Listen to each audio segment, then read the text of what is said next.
Melissa and David Turner seemed like the perfect couple until greed turned love into murder. When Melissa discovered a $30 million inheritance in David's name, she saw it as her chance to escape their ordinary life. But when David refused to claim it, she made a deadly decision, poisoning her husband to take the fortune for herself. What she didn't know was that the inheritance was nothing more than a scam. And by the time she realized the truth, it was already too late. Melissa and David Turner appeared to have a dream life. They lived in a beautiful home in the quiet suburbs of Austin, Texas, a place where neighbors smiled at each other, and the biggest excitement came from community barbecues or weekend trips to the lake. Their marriage, at least to outsiders, seemed rock solid. David was a hardworking and dependable man, running a successful real estate business that provided them with a comfortable life. He was the kind of husband who never forgot an anniversary, who always made sure Melissa had everything she needed. Melissa, on the other hand, had bigger dreams.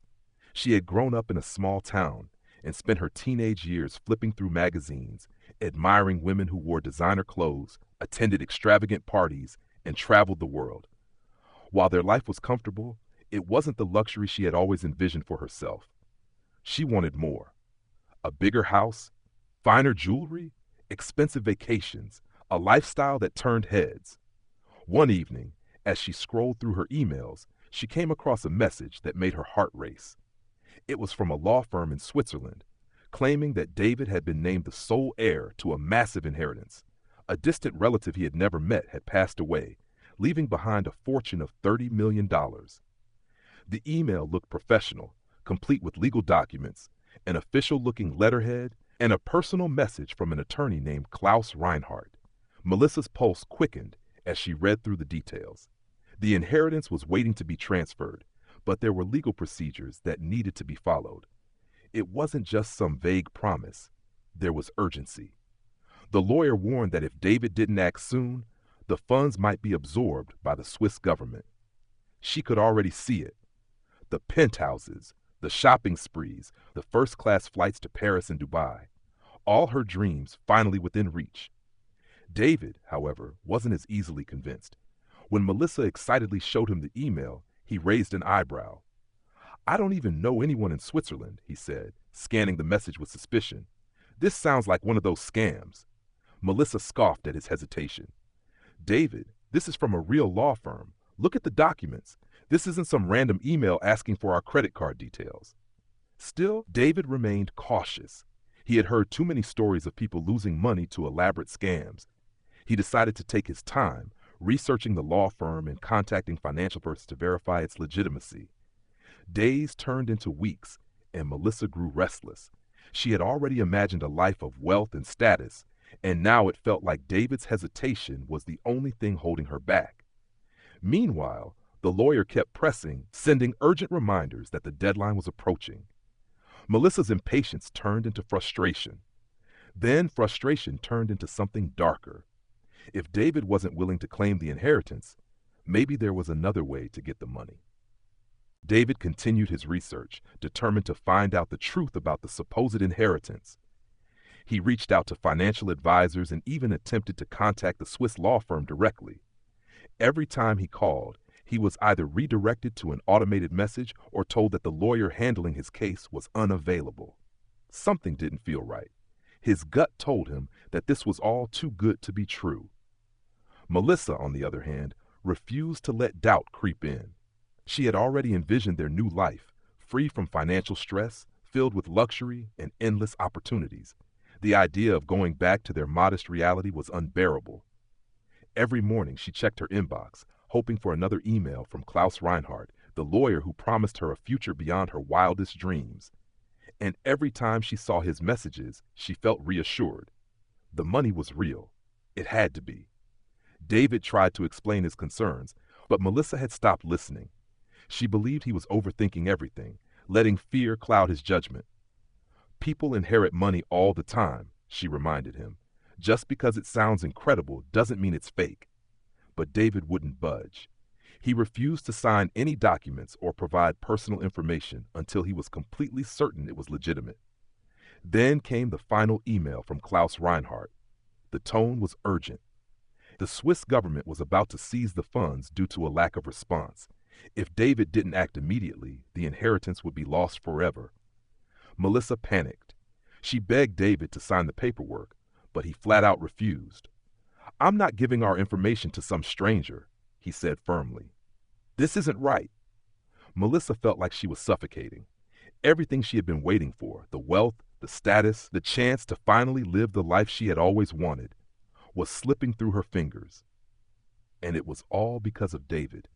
He was too cautious, too skeptical, too unwilling to take a chance on something that could change their lives forever.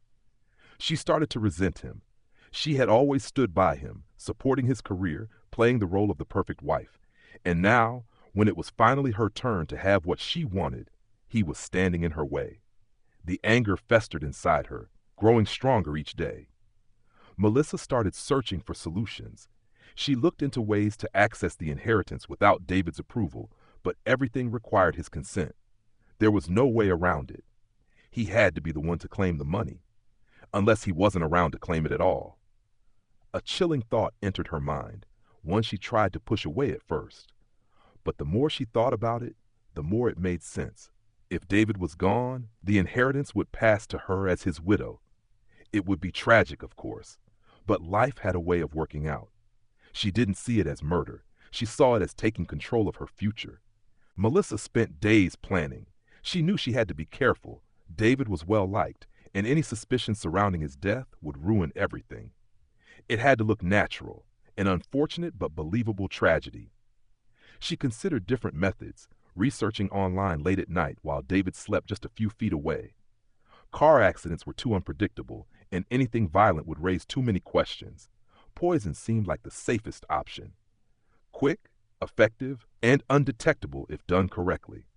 She studied different substances, learning which ones could mimic a heart attack or organ failure. She even visited a few pharmacies, picking up over-the-counter medications that, in high doses, could be fatal.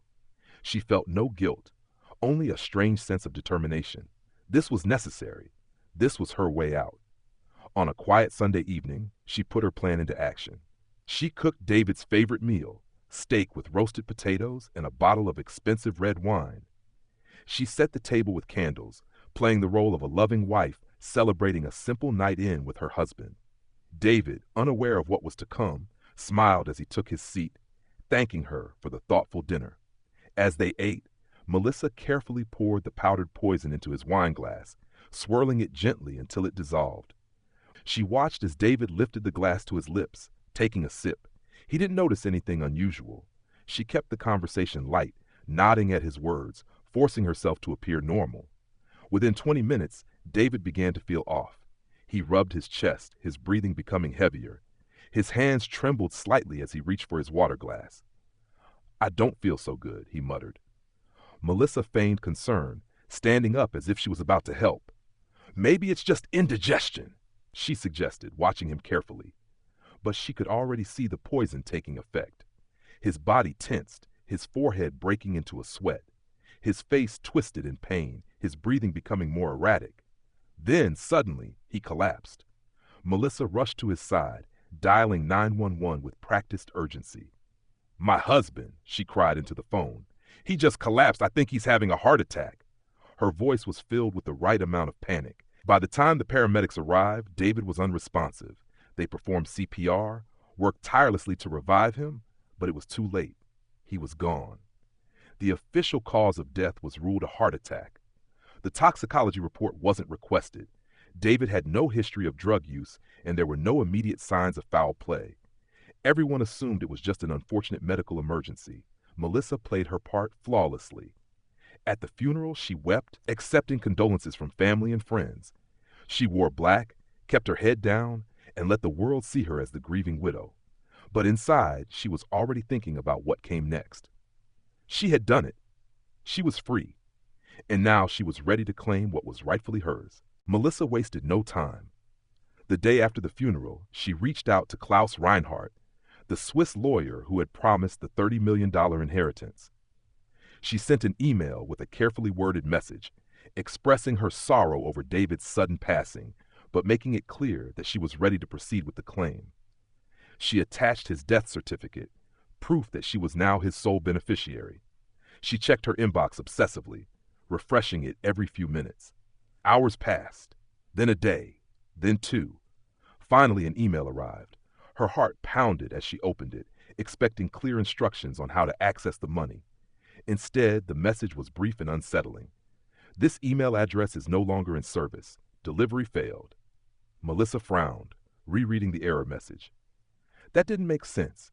Klaus Reinhardt had been so responsive before. She tried again, sending another email, but it bounced back immediately. She called the number she had once spoken to him on, only to be met with a robotic voice. This number is no longer in service. Panic set in. She typed the name of the law firm into Google, searching for any contact information, but something was wrong. The official website, the one that had looked so legitimate, was gone, vanished without a trace. Clicking the old link now led to an error page. Her hands trembled as she dug deeper, searching for any mention of Klaus Reinhardt. There was nothing, no legal records, no law firm listings, no evidence that he had ever existed. It was as if he had been erased. A sinking feeling spread through her stomach. She had ignored David's warnings, dismissed his concerns, but now the truth was undeniable. There was no inheritance. There had never been an inheritance. It had been a scam all along. Melissa sat frozen, staring at the screen, her mind racing. How could this be happening? She had planned everything perfectly. She had risked everything. And for what? A lie? Her breaths came in short gasps. She had murdered her husband for nothing. She stood up too quickly, her vision blurring as her body swayed. She gripped the edge of the desk, her pulse hammering. This wasn't real. It couldn't be. Maybe she had made a mistake. Maybe there was another email, another contact she had overlooked. Desperation took over as she frantically searched for alternative ways to track down the supposed lawyer. She scoured forums, sent emails to international law firms, and even contacted banks in Switzerland. The response was always the same. No one had ever heard of Klaus Reinhardt. There was no record of a $30 million inheritance. Reality crashed down on her like a collapsing building. Melissa had killed David for something that didn't exist.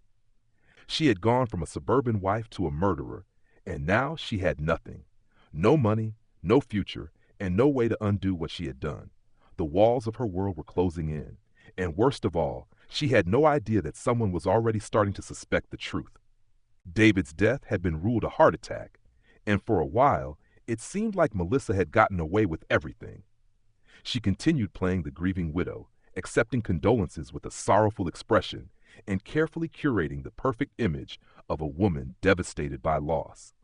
She withdrew from social events, avoided too much conversation, and even made small public gestures of remembrance, donating to charity in David's name, posting sentimental messages on social media. But behind closed doors, she was falling apart. The weight of her mistake crushed her daily. She had murdered her husband for money that didn't exist. Every time she looked in the mirror, she saw the face of a fool. The sleepless nights became unbearable. Every creak in the house made her paranoid. She imagined the police knocking on her door at any moment. The stress twisted her stomach, made her sick, left her pacing the house for hours. But she had no choice but to carry on, pretending that everything was fine. She thought she was in the clear. But what she didn't realize was that David's sister, Rachel, had never believed the official story. Rachel had been close to her brother, and she knew him better than most. David had always been in good health. No heart problems, no symptoms, nothing. His sudden death didn't sit right with her, and she couldn't shake the feeling that something was wrong. At first, she kept her suspicions to herself, but as time passed, little things began to stand out. Melissa's behavior, for one. The way she had started spending money shortly after David's death, booking trips, making expensive purchases, upgrading her wardrobe. It wasn't the behavior of a woman devastated by loss. Then there was the inheritance. Rachel had heard whispers from mutual friends. Melissa had been telling people about a huge sum of money that David was supposedly going to inherit. But Rachel knew her family history. There was no distant, wealthy relative in Switzerland. No massive fortune waiting to be claimed. Determined to find answers, she pushed for a second autopsy. At first, authorities hesitated. David's death had already been ruled natural. But Rachel was relentless, and eventually, her persistence paid off. The toxicology report came back with a shocking revelation. Traces of poison were found in David's system. The police reopened the case, and Melissa's carefully crafted lie began to unravel. Investigators dug into her online activity, uncovering suspicious searches about poisons, inheritance fraud, and life insurance policies. The pieces started coming together. When the police arrived at her doorstep, she knew it was over. They confronted her with the evidence, the toxicology report, the emails, the financial records. There was nowhere left to run. At trial, the truth horrified everyone. Melissa had killed her husband for a fortune that had never existed. The scam that had tricked her had also sealed her fate. The jury found her guilty of first-degree murder. She was sentenced to life in prison, left to rot in a cell with nothing but the crushing realization that her greed had destroyed everything.